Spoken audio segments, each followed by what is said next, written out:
You're listening to The Dead Prussian, a podcast about war and warfare. So we've had some big news in Australia lately that sort of hits at the heart of strategic policy development, formulation, development, announcement and understanding. For those that are not following, the Australian Defence Strategy 2020 update was released last week, about 7 days ago actually, which is a week, so that's good that I can count. And it was seen as quite a watershed moment at the time. 7 days on, analysts are starting to look at it and wondering, is the money new? Is the position new? How does this affect Australia's place in the world? Is it any different from the trajectory Australia was headed along? Which got me thinking about strategic cultures, Australia's strategic policy history, and whether or not it was such a watershed moment. G'day listeners, and welcome to the Dead Prussian podcast. I'm Mick, your host, the humblest host you know, with a show named after a 19th century Prussian military theorist. Probably the humblest host you know on any show that I'm actually a part of. Thank you very much for your support. I know that our episodes are a little bit few and far between, but like everyone, we've been impacted by COVID, so we are working with our guests to try and make sure that we get them on the show in a way that suits them. One of the benefits of that is we're all working from home, so no one on the show ever wears pants, which is fantastic. Now, in the intro, I talked about strategic cultures, strategic policy, and the big announcement from Australia. Now, as you know, I work in the defence space. I often comment on Twitter and get quite punchy with people on these types of topics, but I am no expert. So today I thought I'd get an expert on Australian strategic policy to talk about what the Australian Defence Strategic Update 2020 and the Force Structure 2020 mean for Australia and how this sits in Australia's history of strategic policy and strategic policy announcements. My guest today is someone I've had on the show before. You will all know him, and he's a big fan of our other show, War for Idiots. That guest is Dr. Andrew Carr. He's a senior lecturer in the Strategic and Defence Studies Centre at the Australian National University. His research focuses on strategy, temporal factors, middle powers, and Australian defence policy. You can see why I've invited him on to talk about this particular topic. He is published in the Journal of Strategic Studies, Asia Policy, Australian Journal of International Affairs, and the literary journal, which I'm quite jealous of, Meanjin. And if you haven't read Meanjin, you should. I'm sure there's quite a few people who listen to this show that could actually do with reading that and diversify their experience. He has a sole authored book with Melbourne University Press and has edited books with Oxford University Press and Georgetown University Press. Andrew is the editor of the Centre of Gravity Policy Paper Series. He just released one the past 2 days called, I can't remember what it was called, but it's very interesting. It's on mobilising Australia. So it's actually a very, very good read, and I'll have to slap my RA over the head for not putting that into the show notes. I'm sure Andrew will tell me when I ask him. Andrew was the 2019 Fulbright Professional Scholar in Australian-US Alliance Studies, and he was based at Georgetown University in Washington, D.C., and that's pretty much just a lark over in Washington for a few months. But one thing that hasn't also been announced is he's a big fan here of basketball, so he's probably going to use The Last Dance as a way of explaining strategic theory. I haven't actually prepped him for that, so we'll see how we go. Andrew, thanks for coming on the show. Greetings. So I'm instructed here by Mick's run notes to feel free to be jovial or sing the praises of the show. So consider that done. Excellent. Thank you. That's the most professional way it's ever been done before. So Andrew, before we start discussing the Australian Strategy Update 2020, for those listeners that have never come across your work or listened to your previous episodes on the show, how did you become interested in studying Australian strategic policy? Look, thanks very much for having me on. I think these podcasts are a great service and we need much more public debate about these issues. So my thanks to you for it. I actually started by trying to be a political journalist, but then I kind of realized it sounded way too much like hard work. Mm-hmm. So I ended up staying at university and did my honors on the Iraq War, which is, popular and significant at the time. And I kind of realized that I loved the life of research. And in order to try and sustain that at a university, I thought, well, every university must surely teach Australian foreign policy. I was completely naive on that. Very few of them, it seems, really do. But I thought that would be a way for a job. And, I just kind of fell in love with that lifestyle. And after a stint at the Lowy Institute, I then began working at ANU and the Strategic and Defence Studies Centre. And I came to realise that the language of strategic studies really offered me a way of thinking about the world that I needed. So strategy is sometimes reduced to kind of simplistic and mechanical ideas like balance of power or centre of gravity, but it's really about a humanistic attempt to understand why we have conflict, how others think about that conflict, and what we can do to change the behaviour of them, either to get what we want or to deter them from doing something to us. And I find that very valuable and engaging. And so for me, it's a field I'm just, delighted to be diving into and learning more every day. It's certainly a field that's helped me out. For those listeners who don't know, I managed to do one of Andrew's courses a few years ago, and I found it absolutely fascinating because my apologies. Well, at the time I already thought I knew everything about it, and it turns out that Andrew confirmed that I was right. Now, Andrew, the Prime Minister recently, in fact last week, as I managed to count that a week is 7 days, last week, it was last Wednesday, the Prime Minister released the Defence Strategy Update 2020. And with the addendum or annex, I'm not sure what they're calling it, but the Force Structure Update 2020. But we're not really as focused on the Force Structure Update in this discussion. We're more about the strategy. And this announcement was heralded at the time as a significant event in Australian strategic policy. Why is it so significant? So back in 2009, Australia's kind of defence white papers began to warn about a changing regional order, and particularly about China's rise. But there was always this underlying belief that it would all work out because either China would realise the error of trying to challenge the order and step back, or the US would step up. And in 2013 and 2016, when we had follow-up white papers, we had slightly more anxious versions, but the same general logic was applied. So the main job that we asked the ADF to do was to help support the broader order and to remind the United States of our value via coalition operations. And I think what the 2020 update is significant for is because it realizes that both of those assumptions are likely wrong.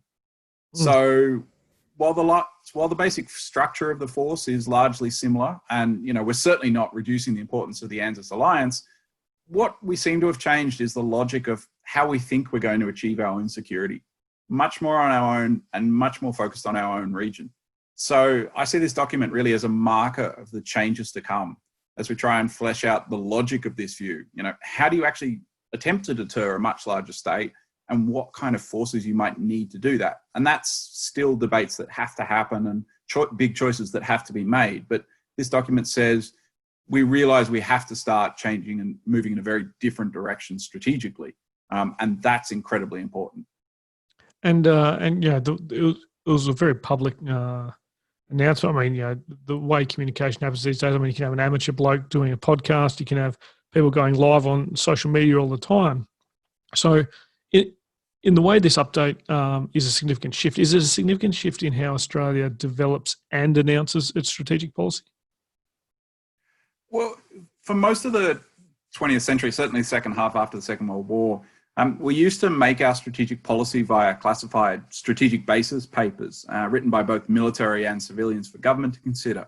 And they were very useful because they could be much more frank about what's going on and what we're concerned about and why. Today, we have internal assessments that are classified, but we also now have kind of regular big public updates every 3 to 4 years. Often those are termed white papers. This one in 2020 is an update, but effectively it's like the previous white papers. Thankfully, it's much shorter though. And I think that's actually a real benefit to the value of it. And the reasons government do these kind of documents is, something we're still kind of trying to work out. But in some ways, it's a learning option and chance for the Morrison government. This is the first big strategy that they've done. And it's a chance for the government to really learn about, what can the ADF actually do? And that's something we shouldn't presume politicians always know, particularly if they've got, busy lives in other domestic policy areas. So doing an update is a chance to say, well, can you actually do these tasks that we might ask you to do in a conflict? But it's also an effort to communicate to the Australian public as well as to other states in the region about our attitudes and concerns. And most states in Asia now produce similar kinds of documents, and they're read very closely by scholars and diplomats. So they are regular and important documents. And often we read, and when I say often we read, I guess it's only people who are interested, because for many Australians, the 2016 white paper was the first time they really became interested in this stuff, because of the way that it was popularised, and all the, I call them the addenda, all of the supporting documents, the industry updates, the sovereign industrial capability plans, all the things that followed on from that document. And then we had this one last week, which was, the nation was talking about it, particularly in the debate about whether or not the money was new money or old money. It was a lot of money. Why can't that money be put to social issues? Sort of a lot of debate. But often we read about the history of these sorts of documents and strategies, and we read that there's always been this debate on whether it's about our history as being tied to alliances, or if it's geography, about us being the lucky country and where we're kind of located. Usually people talk about one or the other being predominant in strategic policy development. Is this the case, and are you able to explain that a little bit better than what I have? And which is, the answer is yes, you can. And how does it actually influence the execution of these policies? Let me perhaps illustrate it this way, because it is a really important question. Now, when I was at school, I was taught about an ancient Egyptian pharaoh who faced an invasion, right? And in time, he had this large monument written up, or kind of pulled up, boasting about his great victories. Only if you read it closely, each of these victories seemed to occur closer and closer to his own capital. Yep. So he's effectively losing, but still kind of boasting. And Australia's sense of its place in the world is kind of similar at the moment, certainly over the last kind of decade. So in the early 2000s, we thought peace was indivisible, a famous Robert Menzies phrase that kind of really defines why Australia's always tried to look globally and contribute globally. And in the 2005 update, we actually identified the Middle East as as a vital Australian interest. But by 2009, we're beginning to focus much more on East Asia, while still talking about ourselves as a creative global middle power. In 2016, we focus on the Indo-Pacific, yet we're starting to actually buy much more capabilities designed to work in Southeast Asia and the South Pacific. And I think one way to read the current document in 2020 is that it says, here's the immediate region that we're concerned about: Indian Ocean, Southeast Asia, and South Pacific. But you could read it as starting to actually worry about immediate continental security, at least in terms of deterrence. So like the Pharaoh, we're not ever kind of saying we're retreating and stepping back, but the area of concern for us and the way that we're purchasing equipment does seem to reflect changing geographic orientation. And I think that speaks to the importance of geography, which has always been core. For most of Australia's history, we have been very secure in our immediate region, where we've had particular threats, and confrontasi in the 1960s was the last time we've really had a substantive threat to the Australian continent. You see radical changes in Australian defence policy behaviour. The modern ADF is in some ways a result of the changes and purchases that Robert Menzies made in response to confrontasi. It's just kind of updated and evolved and changed, but a lot of the kind of basic logic is still there. And geography, I think, has always played that larger role. When it's secure, we like to think about our values and move away, but geography, I think, is always going to be the primary concern. It's a fascinating way to contextualise it, coming closer and closer to home, I suppose, in terms of our strategic posture. And I'm sure there's a lot of listeners out there that have always wondered, outside the obvious alliance benefits, having an expeditionary force that fights generally, mostly throughout our history, we fought in the Middle East or Central Asia until we absolutely needed to fight in the Pacific in the Second World War, and then fighting in Asia. Australia tends to do its fighting further away, whereas it's quite clear in this strategy update that's not the expectation. It's a regional focus, which is interesting. But I guess there's an opportunity cost. So what is the opportunity cost, or maybe the benefit, in announcing a defence strategy such as this in the way that it was announced, but also the meat and bones of the strategy document, And for those people who are listening, I'm pointing to my iPad that's got the document on there, so it's proof that I've actually read part of it. It's got an executive summary, so I was always going to be able to read part of it. Sure you have. But I'm sure this focuses, it's focusing attention on great power competition and military spending, and this is the bit that really sort of gets my interest. But it doesn't have a partnered foreign policy update. Now, we know that there's been a foreign policy white paper that was released, but if we look at strategy, foreign affairs, foreign policy is very, very important about it. Look at how you became a strategic studies scholar, right? So what is the opportunity cost of announcing a defence strategy without partnering it with a foreign policy update? Look, that is part of the challenge. Historically, we run much of our approach to the world through defence white papers as the kind of big way to think about these issues. And for a long time, defence white papers were the only major public documents we put out. There is still far too much focus on the military as the primary concern, particularly if you look at the amount of money being spent.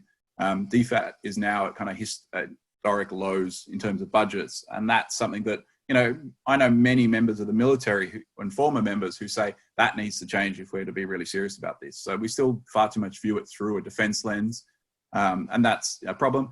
But in terms of additional large public documents or kind of moving towards grand strategies, I actually don't mind that this one is just a defence document. I want our defence people focused on defence issues, our diplomats on diplomacy, and our economists on economic gain. I think we gain from experts looking for advantages in their area rather than kind of seeking to reduce everything to a lowest common denominator and whole of government and integrated approach for what is necessarily a very messy world. So, in Northeast Asia, which this document doesn't really talk a lot about, there's still plenty that our diplomats and trade officials can do that has valuable strategic and security benefits. But it's perhaps not as useful to have the ADF focused intently on the same region, given the limits of what we can do there. So as long as there's clear political leadership from the top about, what's the ambition, what are the red lines, what are we really attempting to achieve, I'd always encourage more space for experimenting and differences between our departments rather than trying to make sure they all line up. And for our listeners that haven't listened to any previous interviews I've done with Andrew, he talks a lot about the problems of bipartisan debate on Australian strategy and particularly defence strategy. And I guess that sort of ties into your theory that we need divergent thinking, not divisive thinking on these issues. So I guess leading into that, and you are definitely not to read out the answer that I've put in there because I'll find myself chased out of town. But what do you think will be the greatest challenge in executing this new defence strategy? Ourselves. Okay. So I expected more. I'll probably offer you more than one word. So we've said, okay, the old approach won't work and we're going to make a few changes here and there. We're going to spend a lot of money and we're going to try and resurrect concepts like deterrence and experiment with new technologies such as hypersonics. But I think the real question is, how much are we really willing to change? Christian Brose, who worked for Senator McCain in the US, has an excellent new book called The Kill Chain. Yep. And in there, he makes the argument, he says, quote, "Do we now believe viscerally and actually that there is something worse than change?" And I think, not that Australia needs radical change, but we do need to accept that sacred cows are going to have to be slaughtered. Yeah. This update implicitly moves away from the idea of a balanced force that we've had for a long time. And I think that's a really important step. But are we going to see that then flow through to budget decisions, through further strategic plans in a disciplined way? When we moved, the last time we had such a radical shift was really the kind of 1972 under Billy McMahon as Prime Minister. And we start saying, okay, the continent will be our focus because that's all we think we have the capacity to afford to do. And the politicians under Labor and Liberal did not provide the kind of political guidance that was necessary to say, here's how you should think about it, attempting to achieve this goal.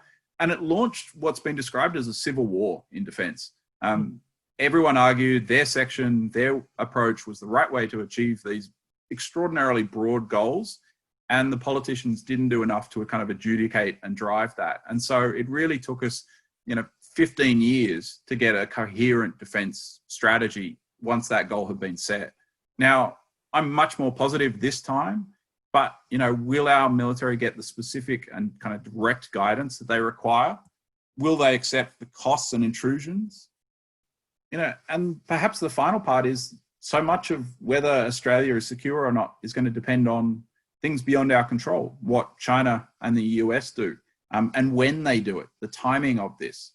So much of this document is still really anticipating potential conflict, ideally kind of 2040, 2050, because that's when we get submarines and other things coming through. So the timing, yeah. So the timing is going to be really crucial here, and that's completely out of our hands. Which also reminds me of your other paper on the importance of temporal factors in strategy. When you talked about the guidance and then the I would say the lack of clarity in execution, I guess things that strike me, this is a very this is a lot clearer in terms of defence strategies we've seen, but we've still got terms like shape, right? That enable significant amounts of debate on the meaning of the word rather than going after and achieving the political intent. And how we think about deterrence. This is a conversation I know is getting underway, but across the public debate, there is great difference between some who would like to see deterrence by denial and think about, A2AD and kind of area denial systems. And the document actually explicitly mentions those. I think that's quite remarkable. But there is a school of thought saying, really, we have to think about deterrence by punishment. And they're the people who are applauding the hypersonics and really long-range strike. Yep. And that's a debate that needs to kind of play out, because you could have very different models based on, well, how does this actually work against a specific adversary in a specific conditions? Yep. And we really don't have enough scholars and public commentators and probably even people within defence who have that knowledge and expertise. And there's a lot of effort now to try and obtain that. It's I actually think this is something we could probably talk about all day, but we won't, because we've both got some hard timelines we're pushing up against. So we'll go to the bonus question for those people that don't just expect my hard work for free and the hard work of the guests. Although all the guests get I get them for free. But we'll go to the bonus questions for our subscribers, and we'll just take a quick pause. And now that we're back with the cheapskates, we can probably shouldn't have called them cheapskates on the one they can hear. But I want my money back. We'll ask you the final question, Andrew, because I know it's one you've answered before. But the idea behind defining war and the idea of this show is that it's iterative. You never actually have a solution to this question. So my final question is one I ask of all guests, and it relates to our mission on the show to define war in as many ways as possible, just like Big Carl, the dead Prussian himself. So I ask each guest to finish the sentence, war is. So, Andrew, I'm asking you to finish the sentence, war is. Political violence over time. Ooh. That's a new one. War can't just be a one-off thing. It's the fact that it continues which makes it so significant.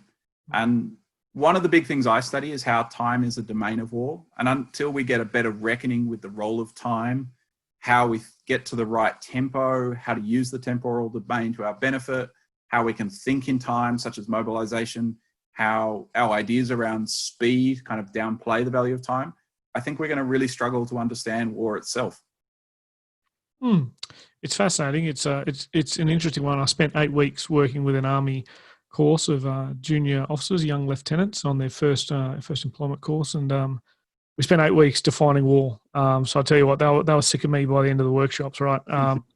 And trying to encourage them that there is no real end to the answer of defining war, and you kind of hit there is almost no end to war, I suppose, in the sense that political violence over time. That's a good one, an original one. I should have known you'd come up with the goods for us, so that's why I get you on the show. So that's an interesting one for you to talk about, ladies and gents. Please jump on Twitter and engage with Andrew. You can find Andrew on Twitter at AO Carr. But Andrew, thank you very much for coming on the show. My pleasure. Thank you very much for having me. And ladies and gentlemen, you can find Andrew's books in the show notes. I'll put a link to some of his books on there. Maybe the one he's authored himself, so these co-authors don't get all the press in the other work. But also, How to Mobilise Australia is the centre of gravity paper that Andrew's team have just put out. It's got some great authors on there: Peter Layton, Zach Lambert, Nathan K. Finney, big friend of the show, and Chris Barry, former CDF of Australia. So you've got some heavy hitters in that paper, ladies and gents. Please look into it. Also, make sure you get out and read the Defence Strategy Update 2020 released by the Australian government. It is worth your time. It is worth a read, and it will definitely help you understand where Australia sits in the world and what we are looking towards. And I say we because this show is recorded in Australia on Ngunnawal country, actually. So until next time, ladies and gents, grab a book and crack on. Join the conversation with us on Twitter at Dead Prussian Pod, on Facebook at the Dead Prussian page, or on our website www.thedeadprussian.com. All show notes for this episode, as well as copyright information, can be found on the website. The Dead Prussian podcast is written, produced and hosted by Mick Cook. It is co-produced by Amanda Levito. The music used throughout is Caught in the Beat by Broke for Free and is used under a Creative Commons Attribution license. All opinions expressed by individuals on the podcast are those of the individual and not necessarily representative of any other organisation.